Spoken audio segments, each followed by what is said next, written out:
bagong property. Ito po is, ayan, makikita natin is overlooking.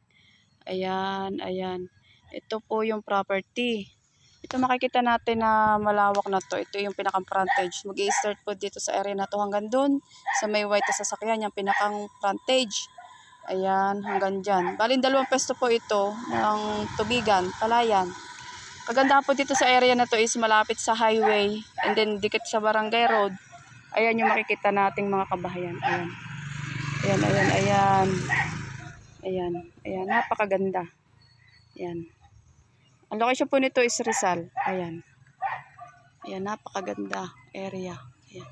Overlooking po tayo. May makitatanaw tayo ng malaking bundok. Thank you.